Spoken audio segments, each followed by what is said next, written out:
Hello, everybody. Today is episode 4 of Doctor Who Hot Takes with the funny Tweet Man. As you can probably tell, we haven't filmed an episode in like a month or something. Month, maybe 2 months actually. It might have Actually, actually no, been. maybe online. I don't know. It's been a while though. It's been a while. This is the same as it was before. We have 10 takes to go through. It's probably going to be one huge recording. I don't see a reason to bullshit anymore, so I think we're just going to jump straight into it with the first take from Act 27489, also known as Alfie Stormy for real ones. There is one person watching that who will understand that joke. But he has said Series 6 has some of the best character development between companions. Next take. No, I'm not that mean.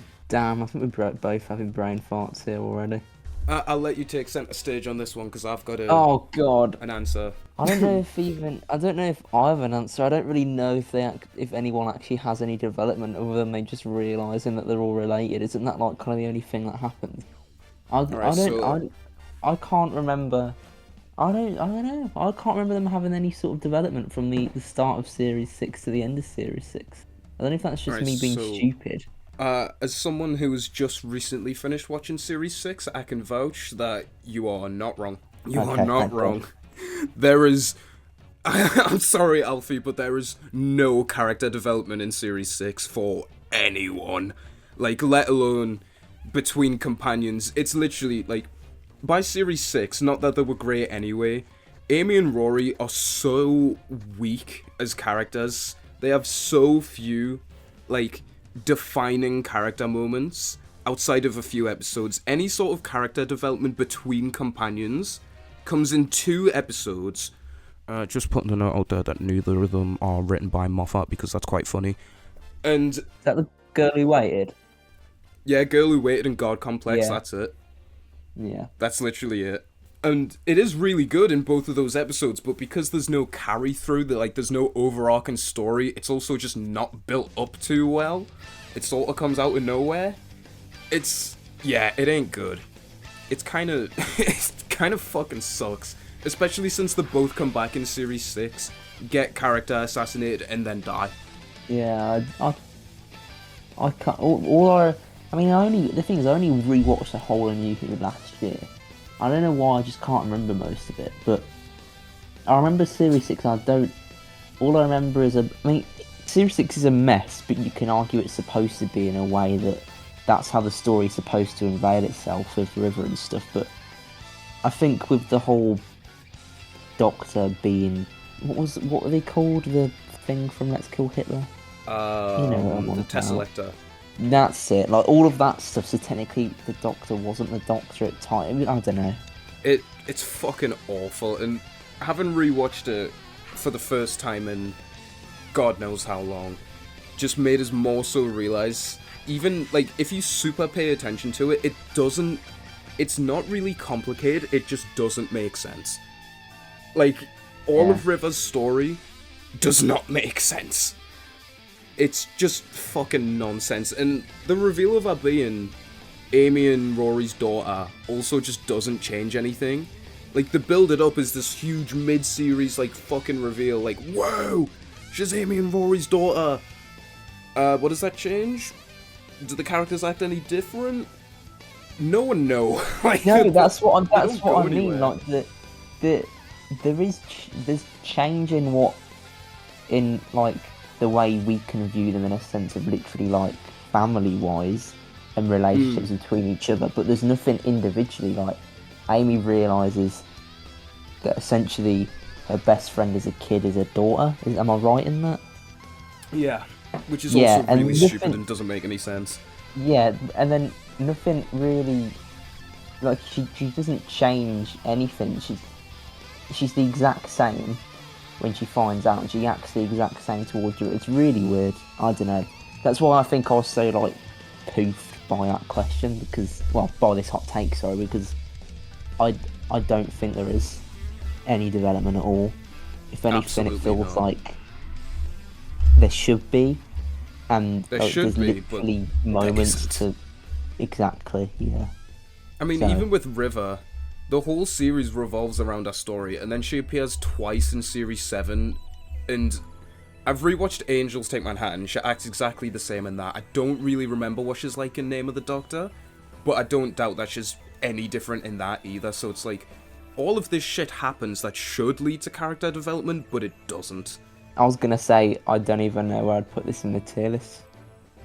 I gotta remember what's even on the tier list. I would probably, honestly, with how shit Series 6 is, I would honestly put this in You Ain't Cooking Shit. Which might be a bit Yeah. harsh, but also, no. Like, Series 6 is so, it's so bad. Like, it cannot be understated how bad Series 6 is. I'm definitely thinking bottom 3. Oh yeah, like, this is an issue that extends beyond just 11's era, it's the same in 12's. There isn't any character development for anyone. It's like, if someone does change for any set reason, it'll be a change for an episode and then it'll be forgotten. Like, it's not consistently kept up through the stories. It just happens. We see a consequence of it and then it's over. Like, it doesn't actually change anything, which is just lame as fuck. Yeah, I agree with that. If you're thinking bottom 3 and I'm thinking You Ain't Cooking Shit, do you want to put this in the fuck you on about, mate? I was gonna say blue would be the. I'm thinking Yeah. blue's fair, and maybe if there's nothing worse than that, we can lower it down a bit at the end. I'm sure there will be. I was gonna say I feel like I've set myself up for something really bad to pop up now. Watch the next on. take just be like the worst thing known to mankind. It's your turn to read this She one. said, Oh, it's "Oh Wig! no, it's whack! Oh It's no!" Wig. Redemption time? Um, Question mark. Fans worry way too much about optics in the show, alienating casual viewers. Yeah, fair man. I'm not sure. I kind of agree, but not fully. It I think it depends depends. on the context, maybe. Yeah. In general, I think I'd agree. Like, everyone's always too busy focusing on the fact that, oh, we've got to make sure this episode appeals to these people so we can get these people and these people. And sometimes I just think, do we have to worry that much about it? Like series 14, season 1, you know, that whole thing, bringing in your audience, I think that's really important, and to get casual viewers back on board and to not alienate them from the show. It's funny you mention that, because I was just about to say I think it becomes more of a problem with how it's written.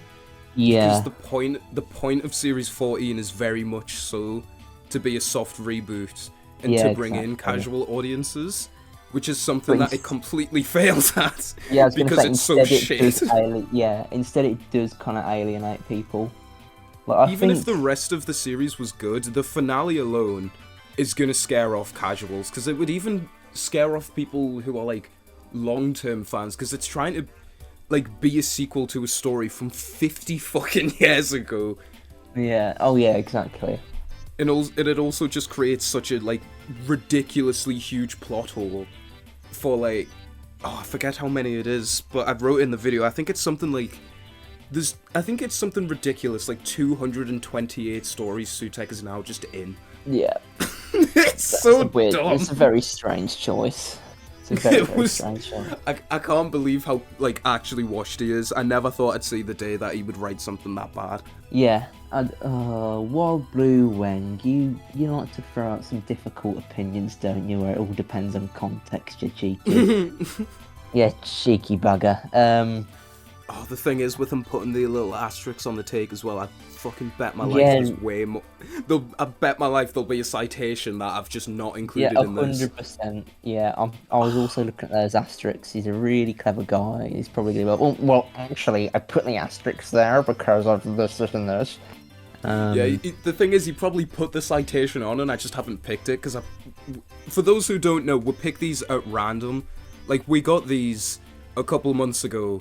I have them all in a folder, and then when I pick them out for a video, I've changed the file size, like the image thing, down so I can't tell what it says, and then just go through them randomly and change the numbers. So, that's why in the first video I cut off one, and also I've probably just done the same to Weng here, so fucking brilliant. But assuming there is no citation, I think I'm I'm very 50-50 on this because it's very much dependent on what exactly you mean. Yeah, in terms of the tiers, that's definitely going slap bang in the middle. Because I'm also Yeah. 50-50, where context is key. In general, I kind of agree, but then at the same time, as we've just said, in terms of you've got to kind of keep the casual audience always there. That's kind of what you always need to have. I think it's important, even if it's less, even if it's actually, I want to be careful how I word this, because I think it depends on how much alienating the show is doing, because it's sort of like, if you watch the RTD era as a casual, you can start at any series and not be lost. If you go to the Moffat era, if you don't start watching from series 5, you're going to be lost. It's like, if you start with series 12, you'll be lost. If you start with series 13, 9, you'll be lost. Oh my god, mate, imagine starting Doctor Who with series 9, you would just be like, what That the is fuck actually probably this one of the garbage? worst points to actually start it, you know? Because you wouldn't have honestly, any context. I couldn't think of many worse. Yeah, you'd watch that shitty finale.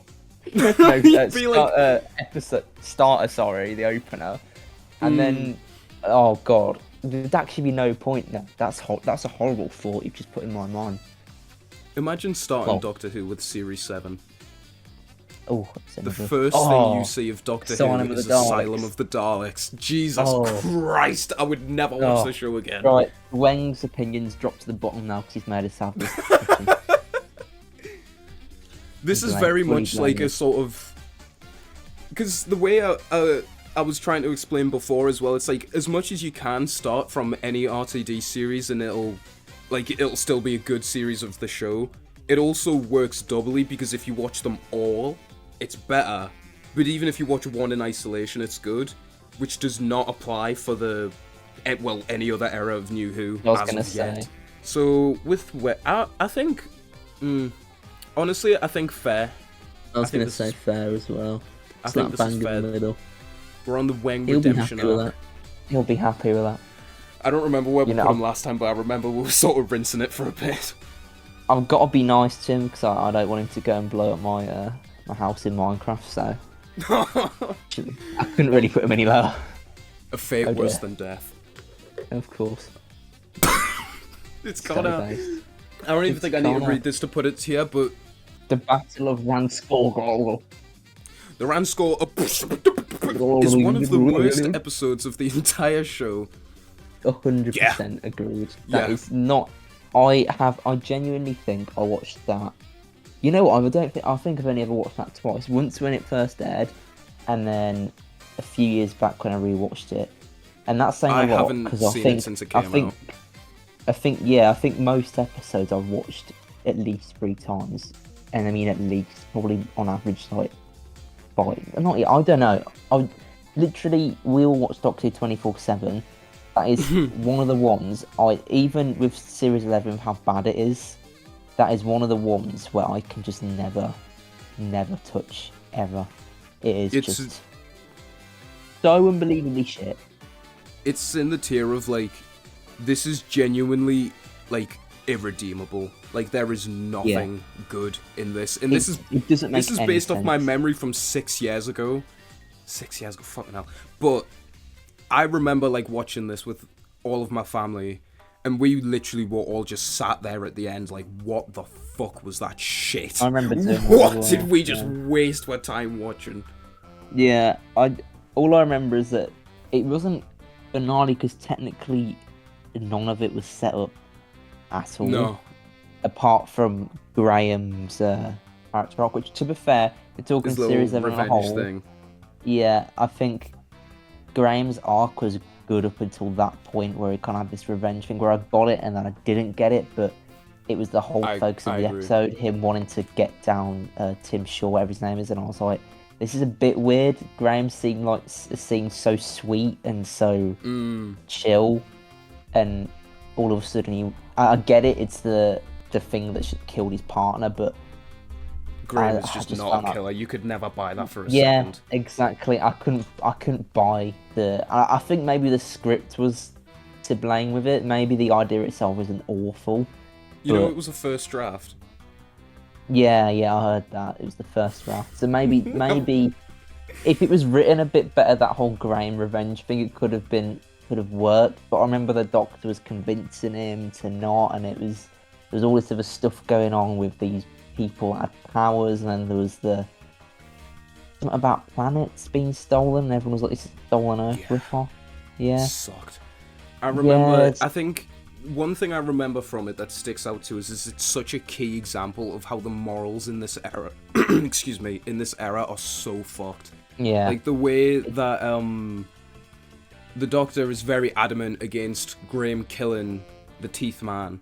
Well, I say obviously as if she doesn't fucking murder that innocent bloke for no reason, but she's very adamant against Graham killing him. Graham's like, no, I'm gonna kill him, and she's like, well, if you do, you can't travel with us. And then when it gets to the confrontation, obviously Graham doesn't fucking kill him, but then he traps him in a stasis chamber I think I remember for the rest of his life, which is just torture way him. worse than dying. Nah. So, Graham, mate, you can't kill him. Instead, we're going to set up this saw trap round the corner, whack him in that instead. That'll teach him. It's basically what they did. Literally, I mean, I remember that now. this is morbid as fuck to say, but if I had the option of dying and being stuck in this chamber thing, literally just... isn't there a thing in it so it, like, keeps you alive as well? Yeah, Or I might be either No, way, it it's rings a like, bell. you're either going to stay in there for, like, the rest of time, or you're going to stay in there and starve to death. Like, I'd rather just fucking be shot. Like, Yeah. that sucks. It's 100%, but it's a very weird decision. It's like that scene in Rogue as well. Which one? Like, Oh, the Doctor the is one where- very adamant against Rogue killing the bird people, but then he's just Yeah. gonna trap them on a barren wasteland. What the fuck does he think's gonna happen there? They're just gonna starve to death, so it's like he's just killing them anyway. What's the point? oh. I was Man. trying to think of something else about the episode that I'm I trying to- genuinely don't remember. Like, it's been a long time anyway, but it is just so, like... It was just bad. Like, there's not much else to add to that it. was it. That was it. The title of the episode is The Battle, and there's no fucking battle. There's no war. There's no Yeah, that's a fight. good point. It's like, There's I nothing can't even going on. remember a single fight scene in it. No, there's genuinely. I remember that was one of the main things people are pointing and poking at when the episode came out. It was like there was no fucking battle. When you call an episode The Battle of something, you expect some sort of big fight, and all it is You'd Graham think, trying to wouldn't kill this teeth guy for 45 minutes. That's really it. The thing is, It though, sucks. I actually didn't mind Tim Shaw as a villain. So when I heard he was in the finale, well, I didn't think we even knew until we watched it. I can't remember. When I think it knew was he a was, surprise, yeah, I well, think. I can't remember. All I knew is when he was on the screen, I was like, oh, I remember thinking, finally we weren't getting a story arc, but at least there's a little connection from the first episode. So this has kind of rounded off the series at least a little bit nicely. But then Yeah. nothing happens. If I'm right, nothing happens with him. He just kind of turns into the generic big evil bad guy. And you could say he was like that in the first episode, but I kind of like the whole, it's like a bounty hunter, wasn't he? There was, like... He was a little bit more than that in his Yeah, first episode, that's wasn't what he? I mean. He wasn't. In the first episode, he wasn't as plain, but then the finale, I remember when he. I definitely remember when I was watching. He didn't feel like he did in the first episode. He just kind of felt a bit generic. And I was a Yeah, bit 'cause disappointed. 'Cause he I was wasn't in a the similar best. boat. Like, I was actually sort of excited to see him come back because at least when Series 11 first aired, I did actually like The Woman Who Fell to Earth. I don't like it anymore, but I did like that episode, so I was sort of like, oh, there might be, like, chances for potential good stuff with the characters here, with, like, Ryan and Graham, and the Doctor inadvertently, like, turning these people into slaves for hundreds of years. But then they just don't fucking do anything with... Oh, that's another thing as well. That's just reminded us, like, these weren't the people on the planet. Their entire religion was built up on this foundation of eventually worshipping a god. And then a false god comes, they worship him for hundreds of years. And then it turns out to be a lie, and there is just no reaction. To be honest, I completely forgot that even happened. I can't remember. Yeah, that. yeah.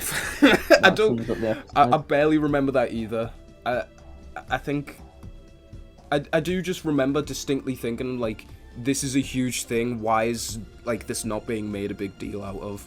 Yeah. But either way, I think that's think enough that- on this episode that barely either of us can fucking remember. It's going in based, or at least. Oh yeah, real. absolutely. It's Connor gotta with be the based Omega units, the first he's- one of the video. We've spot on there. Connor's beating you, Wang. He's gonna be fuming about that. Oh, I'd be raging if Connor beat us, to be fair. Fuming. Uncommon Connor W. Love and Monsters is good. No. I don't need to read any more of that. I'm not gonna lie. Oh no, I think I saw your story the other day about this. This is ringing bells. Was it you? Was it you? It who was said me. was good? It was. Oh, it was fuck me. off. No, I didn't say it was good. I didn't say it was good. I said it. Okay, so the take is, Love and Monsters is good actually, and is only marginally tarred by the Absorbaloth. Now, I was very much in the camp of this is one of the worst episodes of Doctor Who ever, until recently.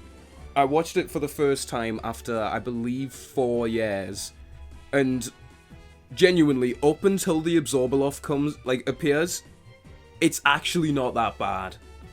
After the Absorbaloth appears, unforgivably bad. I will not deny that for a second. It is disgraceful that any of that shit made it to air. But up until he becomes Peter Kay in the big fat green suit, it's actually like it's not amazing, but it's pretty good. Like this, it's really good for world building and Jackie's character. I'll agree with that part, but I still think it's really shit. I don't think up until World the Absorbaloth building comes is up, it's good. shit. Jackie's Like, I good. can just, I think it maybe it's just gone up more in my estimations because the world building has been so shit for so long that seeing it like actually used to a good effect is like, whoa! I forgot the show could even do this. I would My- never say the episode is good though. Yeah, my thoughts on the episode are that it's shit. I don't. It's one of those where I'm not really passionate enough to rant about it because I kind of just try. I hate it, but I can't really describe why I hate it. It's one of them. Just cringe. Yeah, I think cringe is maybe the right word. Where Sometimes it can be I just just so can't watch it. self-explanatory in how bad it is that it's hard to even explain why. Yeah, it's like, do I even need to explain why I don't like it? It's kind of just written. It's like as soon as the Absorbaloth appears, it just becomes that. Because it's like, it's annoying because a lot of the episode tries to like, a common defense for the episode I remember hearing a lot was that it's a comedy, so it doesn't matter that it looks that bad. But also it's like, yes, the episode was funny before it showed up, but it wasn't like funny in the way of like, oh, it's a parody episode of Doctor Who. It was funny in a way of, this is an episode with a good sense of humour, you know? Yeah. Like the bit where Elton is like, he's starting to look for Jackie. No, he's starting to look for Rose, so he wants to find Jackie. And he does this whole monologue about how finding one person amongst millions is an impossible task. And then he immediately finds a woman who's like, oh, that's Jackie Tyler. Like, that's funny. I think I remember that. I think the last time I watched it was I don't know actually. I think it would have been last year in the rewatch when I rewatched the whole thing. But then I remember, unfortunately, stumbling upon it this year, maybe, or maybe again. Yeah. My condolences. What's that? There's a TV channel that sometimes airs random episodes of Doctor Who, but I forgot what channel it is. Oh, I know what you mean. I know They just exactly which one you mean, randomly- but I can't remember the name. Yeah, they just air New Who up until Matt Smith, and it was on that once. And I think my mum, I was with my mum in the living room. My mum was like, "Oh, do you want some Doctor Who on? Doctor Who's on?" I was like, "Oh yeah, go on, put that on." Midway through the episode, fucking Absorbaloth's there, and I'm just like, because I don't All want to you be see is rude this- and say, "Please turn this off." So I have to sit there and endure it for the next 20 minutes. And I think that just sums up my relationship with it. Where I That's think so rough. in that. Yeah, it was horrible as well. I'm lucky Oh. enough that a lot of the rest of my family are quite based with Doctor Who, and if we're watching a shit episode, we'll be like, nah, let's get this off. Let's get this off right now. Yeah. I remember Yeah. watching, this was a couple years ago, me and my mum were just like in a Christmassy mood, and it was just the two of us in the house, and she wanted to watch something. And we couldn't think of anything to watch, so she was like, oh, why don't we watch a Doctor Who Christmas special? And I was like, yeah, sure, just like Forge the pick whichever Dawn. one you want. No, we watched The Snowmen, which was, we were about halfway through, and we were like just enjoying it, just nice cozy Christmas, you know, and my mom just like, I don't remember what it was that had happened, but my mom just, oh, it was when the Ice Woman comes behind Clara and drags her off a cloud. My mom just Oh, goes, yeah. this sucks. And I was like, yeah, it kind of does. It kind of fucking sucks. She was like, I remember this being so much better when you were 6. I think I remember enjoying that one when I was younger as well. I know when I was younger, I did not like Living Monsters when I was younger. I know that. I know No, that me for neither. a fact. Because my first episodes were Army of Ghosts Doomsday. Oh, And then- fucking base. You had the DVD, I didn't know. you? Yeah. Yeah. So the one from I think it's from the Mirror, the little slipcase ones. And then I think when Hell I'd yeah. watched that finale, and then when obviously we got in the phase, and then my aunt was showing me all the episodes, and I do have vivid memories of he recorded them on like little DVD things. And I remember when we started to watch Living Monsters, I think I felt suicidal from a really young age, to be honest with you. I think that's when life took a turning point, actually, when I look back on it, to be honest. When 4-year-old me started to watch The Absorbal off on my telly. Wasn't really You're just like, I don't remember what it was like the first time I watched it because I was 2. fucking hated it. But I remember seeing it re-aired and I was like, this fucking sucks. Like, this just ain't good. I think I must have been 3, actually, when I think about it. You 2003, baby. Yeah. Yeah, you would have been 3. I was only 2, so I don't exactly remember Really? watching it for the first time. I definitely remember. In fact, the only 2 episodes I remember watching as a kid, I 100% remember Army of Ghosts watching it because I was at my aunt's and I walked in, it was on the telly, and I remember sitting down and watching it and liking it. And then I vividly remember a few weeks later when my aunt came round and she put the DVD on, and it was Love and Monsters. And I think it was weird where it was like, it's when you used to you'd record and you'd put it on the DVD, and like, Yeah. if you recorded it shitly, it would, because it, for whatever reason, it was Love and Monsters, and then like the first like 20 minutes of Fear Her straight after, and that was it. It just cut off after that. So I don't know how because I definitely we watched them back to back, and then I remember I don't think I ever finished Fear Her until later on, way later on. Because I vividly remember Fear Her cutting off, banging in the middle, and then I was like, oh no, probably sarcastically. Oh I was gonna say, but in terms of, we're going off a tangent here. Living Monsters is not good. Nothing So wrong with a in good tangent. in terms of tears, similar words. I think, Outtake maybe. I'm between fair and L take because I do honestly believe up until the Absorbaloff comes up that it is, like, it's solid, but then after, I'd say marginally Todd is a bit of an under-exaggeration of truly how bad it is. Yeah. I think in L terms of take. in terms of the statement, it being good, to me, that's enough to like make it pass out. But Outtake's fine. We'll roll with that. Let's It's get the L next take, one. but up. it's on the verge of agreeable. I can see the vision. For me, it's Outtake. It's on the verge of just burn that opinion to the ground.